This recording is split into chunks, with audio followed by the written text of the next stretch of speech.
Queria abrir com os irmãos o texto que o pastor Moisés já leu no comecinho do nosso culto, que é o texto lá em Apocalipse 2.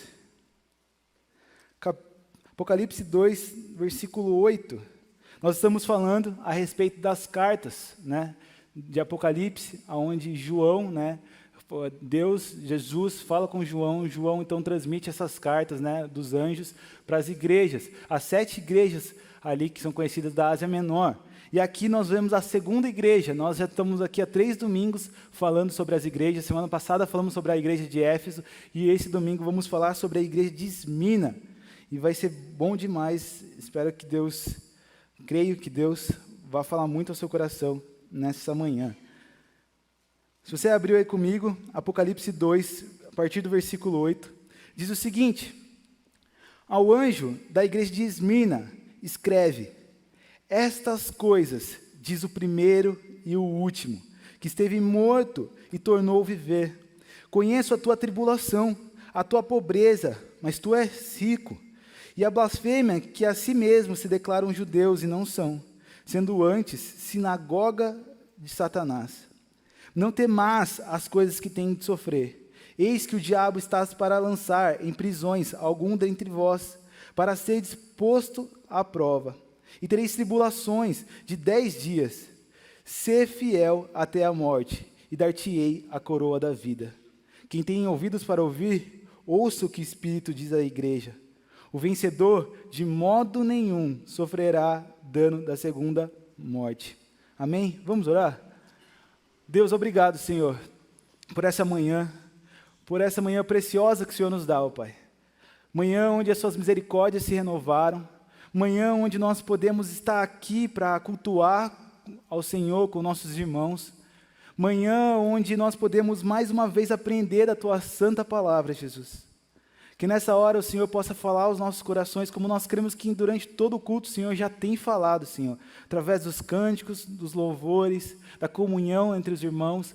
Mas, Pai, agora em especial, na exposição da tua palavra, que o Senhor possa vir a falar conosco, que possamos aprender mais de ti, que possamos entender aquilo que o Senhor tem para nós hoje.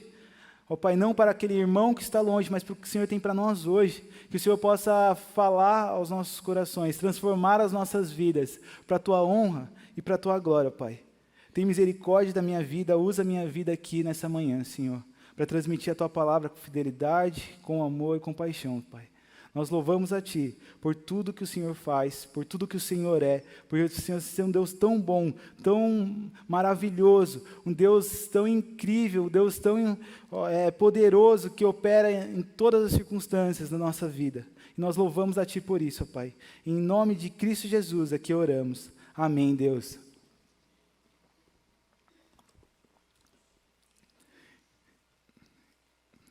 Irmãos, em 1563, na Alemanha, foi escrito um documento confessional protestante, intitulado Catecismo de Heidelberg, um dos mais importantes, né, dos catecismos, regido por Gaspar e Zacarias, 2 teólogos reformados, professores de universidade. Esse documento continha perguntas e respostas com a finalidade de ser um manual doutrinário cristão. E dentro desse documento, onde tinha várias perguntas, várias respostas, a primeira pergunta desse documento é o seguinte: qual é o teu único consolo, tanto na vida como na morte? Mais recentemente, o teólogo também Tim Keller, ele escreve um catecismo mais curto para ajudar ali os cristãos a guardarem também essas importantes informações da palavra de Deus. E ele também, na primeira pergunta, faz o seguinte: qual é a nossa única esperança na vida e na morte? E eu queria começar com uma pergunta, que ela é muito importante para nós essa manhã, muito importante para nós refletirmos. Qual é a nossa esperança? Qual tem sido a sua esperança? No que você tem esperado? No que você tem acreditado? No que você tem confiado? E como você tem se comportado e reagido nas situações de forma que você expressa aquilo que você tem esperado e que você tem confiado? como que você tem vivido perante as situações que a vida nos acomete? Você tem, de fato, expressado aquilo que você confessa? Você tem vivido da forma como você crê? E essa é uma pergunta muito importante para nós. Muito importante para nós refletirmos. Porque quando nós olhamos para a igreja de Esmina, quando nós olhamos aqui para essa igreja tão amada pelo Senhor, que nela, aqui no texto, normalmente nas outras igrejas, tirando Filadélfia, tem-se algum comentário de reprovação. Mas quando chega na igreja de Esmina, não tem nenhum comentário de reprovação da igreja. Mas era uma igreja que vivia em Esmina. E Esmina refletia, a cidade, refletia muito a respeito da carta, a respeito da igreja, a respeito do que o anjo diz a essa igreja. Porque Esmina era uma cidade muito próspera. Esmina era uma cidade que era ali pertinho de Éfeso e era como se fosse quase uma rival de Éfeso. E era uma cidade onde tinha um clima bom. Havia ali uma costa ali onde vinha um vento sobre a cidade no calor e era refrescante, tinha um clima agradável. A cidade ela tinha um porto muito famoso, ou seja, ela se tornou uma metrópole comercial ali, e ali havia muito comércio, ou seja, era uma cidade muito próspera nisso. Era uma cidade também muito fértil, muito cheirosa, pelo incrível que pareça, porque produziam-se alguns musgos lá na cidade que deixavam a cidade também cheirosa. E a cidade também era conhecida por ter belos edifícios. As ruas eram bonitas, até os templos, né, dos deuses que eles criavam eram templos extremamente bonitos. Tanto que quando alguns historiadores chamam desses edifícios, diz que é a coroa de Esmina, porque tão belo que era ali as obras que eles faziam. Um povo próspero, um povo rico, mas um povo que também era conhecido, principalmente pela sua fidelidade, mas sua fidelidade a Roma. Antes de Roma se tornar famosa, Esmina já era ali fiel a Roma, ao imperador. Tanto que em Esmina se fez o templo da deusa de Roma. Em Esmina, depois de um tempo, eles criaram estátuas para o imperador de Roma. Em Esmina havia uma fidelidade muito forte ali a Roma. Mas o que isso tem a ver conosco? Porque era uma cidade próspera, uma cidade que tinha tudo para dar certo. Mas a verdade é que a igreja de Esmina, os cristãos de Esmina, aos nossos olhos não estavam dando certo. Ou melhor, aos olhos do mundo não estavam dando certo. Porque eram cristãos que eram extremamente pobres. E a palavra no grego aqui para pobre é para descrever de fato um nível de pobreza extrema, de quem passa fome, de quem sofre muito com isso. O povo da igreja ali, os cristãos de Esmina, era um povo que, por mais que vivia numa cidade onde haviam ali, né, os romanos, ali os judeus extremamente ricos, os cristãos eram pobres. Os cristãos eles sofriam difamações, os cristãos eles sofriam perseguições, os cristãos eles tinham suas coisas roubadas, tinham suas casas invadidas. Muitos dos cristãos eram levados à morte. Eles eram incendiados vivos, eles eram ali jogados para as feras, eles eram mortos. Essa era a realidade dos cristãos. Cristãos que não tinham praticamente nada de bens materiais. Mas ainda assim a palavra de Deus fala que eles são ricos, ricos espiritualmente. E aqui nós vemos uma igreja que é tão preciosa aos olhos do Senhor, mesmo ali enfrentando lutas, provações e tribulações. E nessas lutas, nessas tribulações, nesses desafios, Esmina tem um grande problema, né? Uma grande dificuldade talvez, porque é muito complicado. Talvez seja complicado hoje, mas imagino que naquela época ainda você tendo risco de morte seja mais complicado ainda. No sentido de você ser fiel àquilo que você crê, à esperança que você tem em meio às lutas e dificuldades e às adversidades da vida. Essa é a realidade da Esmina. Alguém que precisava ser fiel em meio a tudo isso. Quando nada parece dar certo, ainda assim permanecer fiel. E quando nós olhamos para a nossa realidade,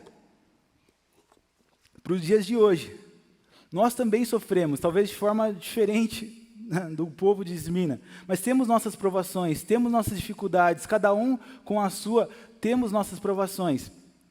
Há dificuldades financeiras que nos acometem, as lutas de saúde que nos acometem, há talvez dificuldade de arranjar um trabalho, arranjar um emprego, mas há também dificuldades de perseguições, dificuldades de chacota, dificuldades de ter empecilhos na vida por conta de sermos cristãos, de termos princípios e valores cristãos.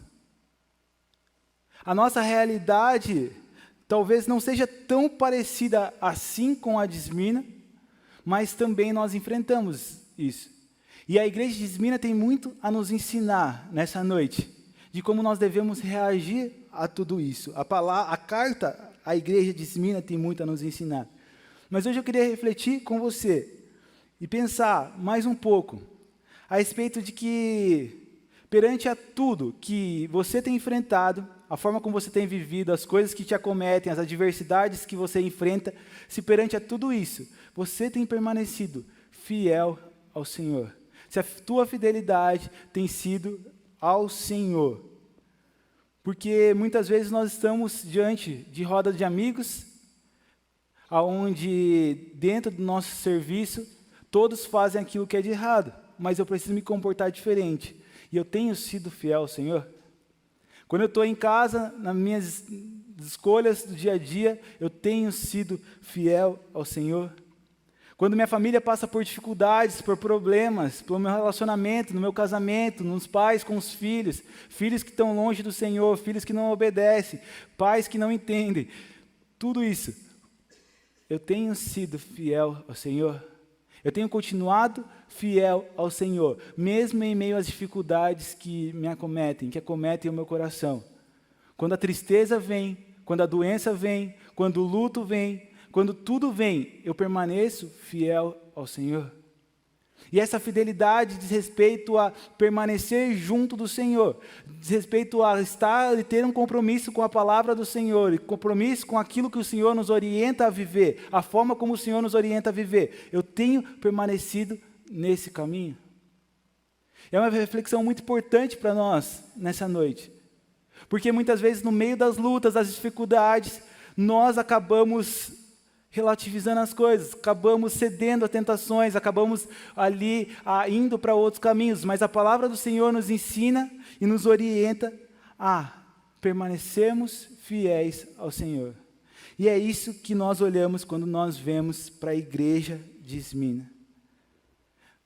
Perante a tantas dificuldades, tanto sofrimento, uma igreja que sofria muito, seus familiares sendo levados, filhos perdendo os pais, pais perdendo os filhos, não conseguindo arranjar trabalho, não tendo o que comer. E ali eles são desafiados, nessa carta, quando nós lemos,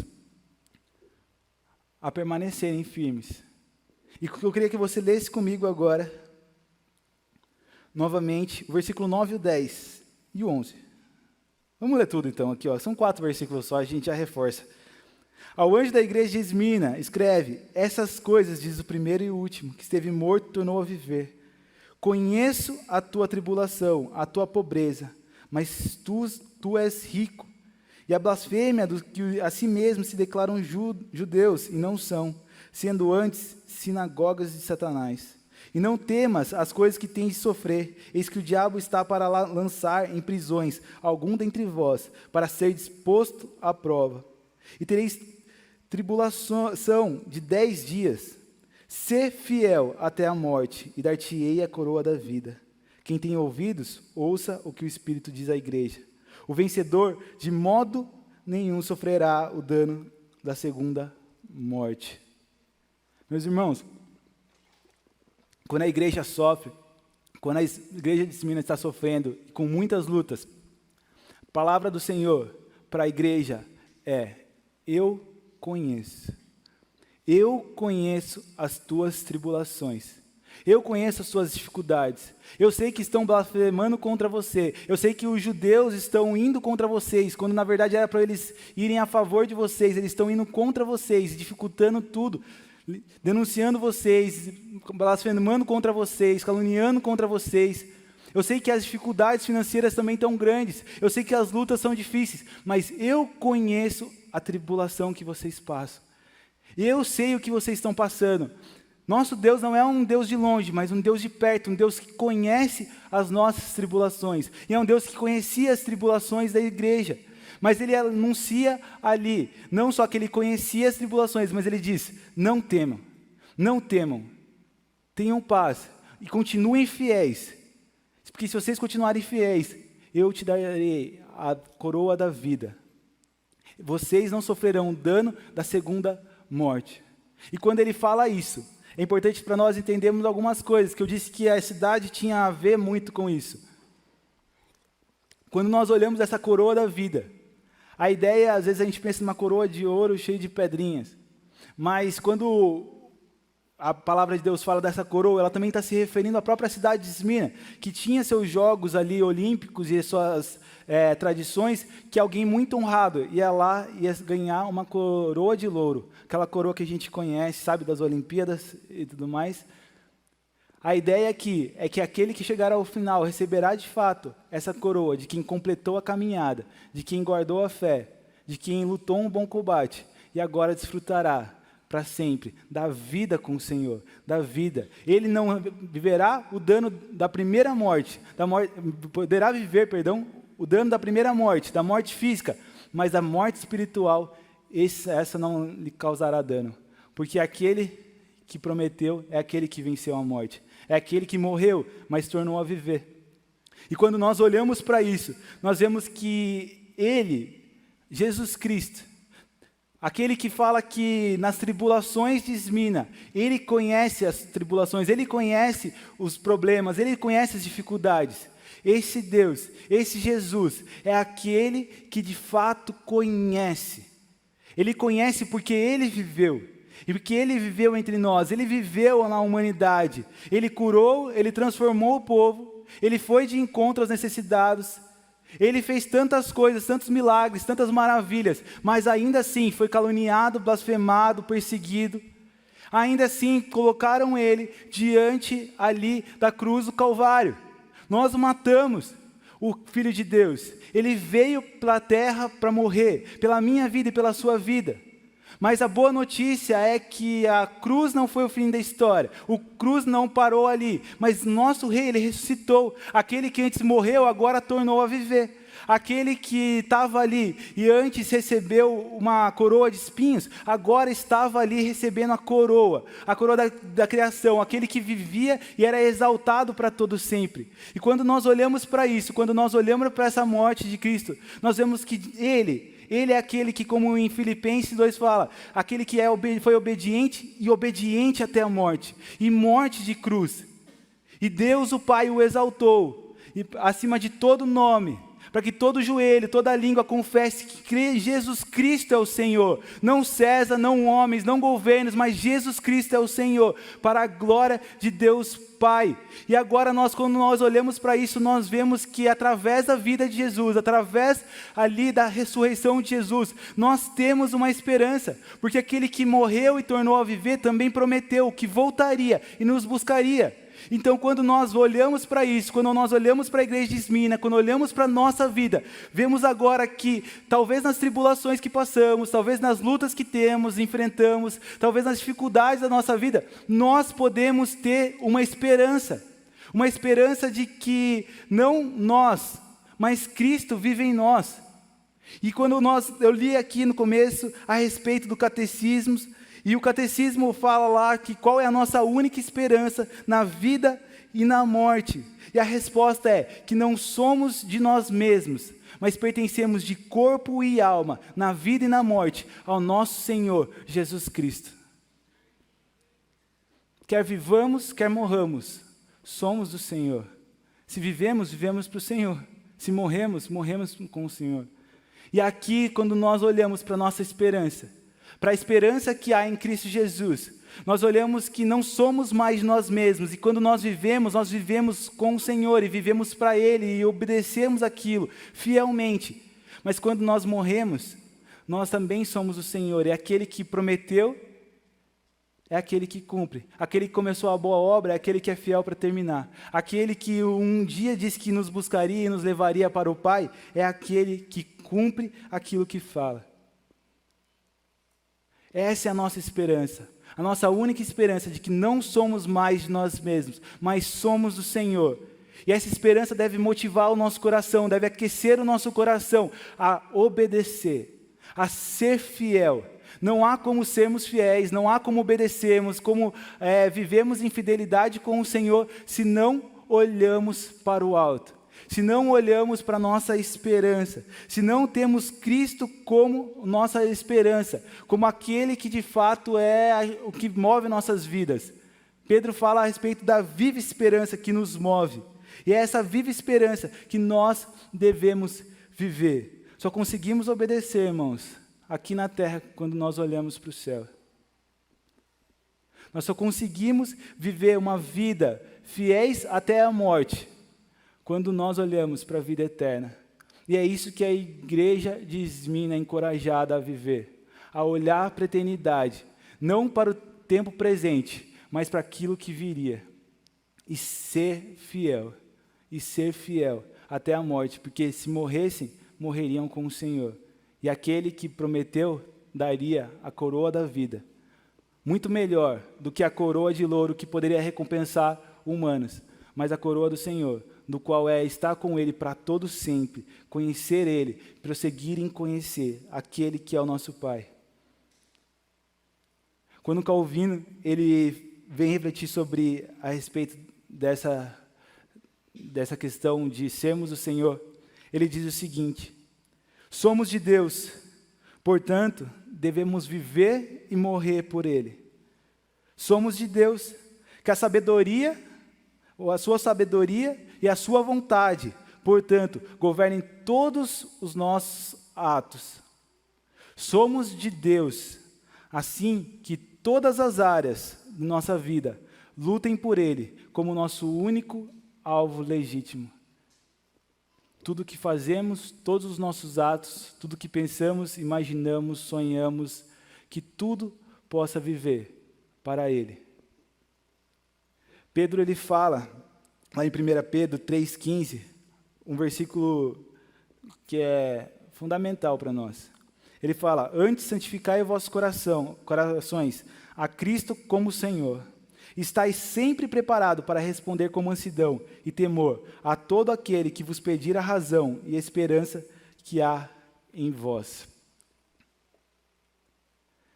Santifiquem-se o coração como Cristo, o Senhor, aquele que governa toda a sua vida. Porque quando alguém chegar para você e perguntar por que você vive dessa forma em meio ao sofrimento, como que você reage dessa forma perante as adversidades que você tem enfrentado, por que você vive louvando ao Senhor e agradecendo quando parece que nada está dando certo para você? Por que você vive dessa forma? Qual é a esperança que você tem? E você pode anunciar para aquele que te pergunta a razão da sua fé. Cristo, o nosso Senhor, aquele que nos salva dos nossos pecados, aquele que nos reconcilia com o Pai, aquele que não só governa nossas vidas aqui na terra e nós vivemos por Ele, mas aquele que nos promete, de fato, que estaremos com Ele para todo sempre, aquele que anuncia a vida para nós e essa vida, a vida eterna. Cristo, o nosso Senhor, Cristo, o nosso Salvador. E há uma canção que na verdade, ela foi traduzida para português, mas em inglês também ela tem o significado de Cristo, nossa esperança na vida e na morte. E eu vou ler ela, como está só traduzida, né, ela não rima muito, mas os ensinamentos são muito importantes para nós hoje. Que ela fala assim: qual é a nossa única esperança na vida e na morte? Somente Cristo, somente Cristo. Qual é a nossa única confiança? Que nossas almas pertencem a Ele. Quem segura nossos dias em suas mãos? O que vem além do seu comando? E o que nos manterá até o fim? O amor de Cristo, o qual pertencemos. Que verdade pode acalmar a alma perturbada? Deus é bom. Deus é bom. Onde sua graça e bondade são conhecidas? No sangue do nosso grande Redentor. Quem manterá nossa fé quando surgem os medos? Até o túmulo, o que cantaremos? Cristo, Ele vive. Cristo, Ele vive. E que recompensa o céu trará? Vida eterna com Ele. Lá nos levantaremos para encontrar o nosso Senhor. Então o pecado e a morte serão destruídos. E festejaremos com alegria sem fim, quando Cristo for nosso para sempre. Ó, cantem aleluia. Nossa esperança é eterna. Ó, cantem aleluia. Agora e sempre nós confessamos Cristo, nossa esperança, na vida e na morte. Se vivemos, vivemos para o Senhor. Se morremos, morremos com o Senhor. Não temam, mas sejam fiéis até a morte. E dar-te-ei a coroa da vida, diz o Senhor, nosso Senhor, o nosso Salvador, aquele que promete não necessariamente bens físicos, não coisas materiais, mas nos promete algo que é muito maior. Aquilo que diz lá em Romanos que o sofrimento do tempo presente nem se comparará com a glória que será revelada a nós. O dia que estaremos com o nosso Pai. Eu queria convidar o Ministério de Louvor, não sei onde o José está, mas subindo aqui. Eu só queria terminar com uma coisa, que é a história de um cristão chamado Policarpo. Na verdade, é um bispo de Esmirna. Ele viveu na cidade naquele tempo, em 155, depois de Cristo.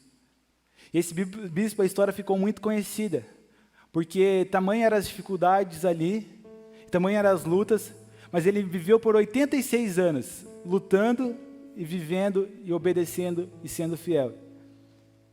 Mas até que um dia, o procônsul ali de Roma falou para que ele pudesse negar a fé.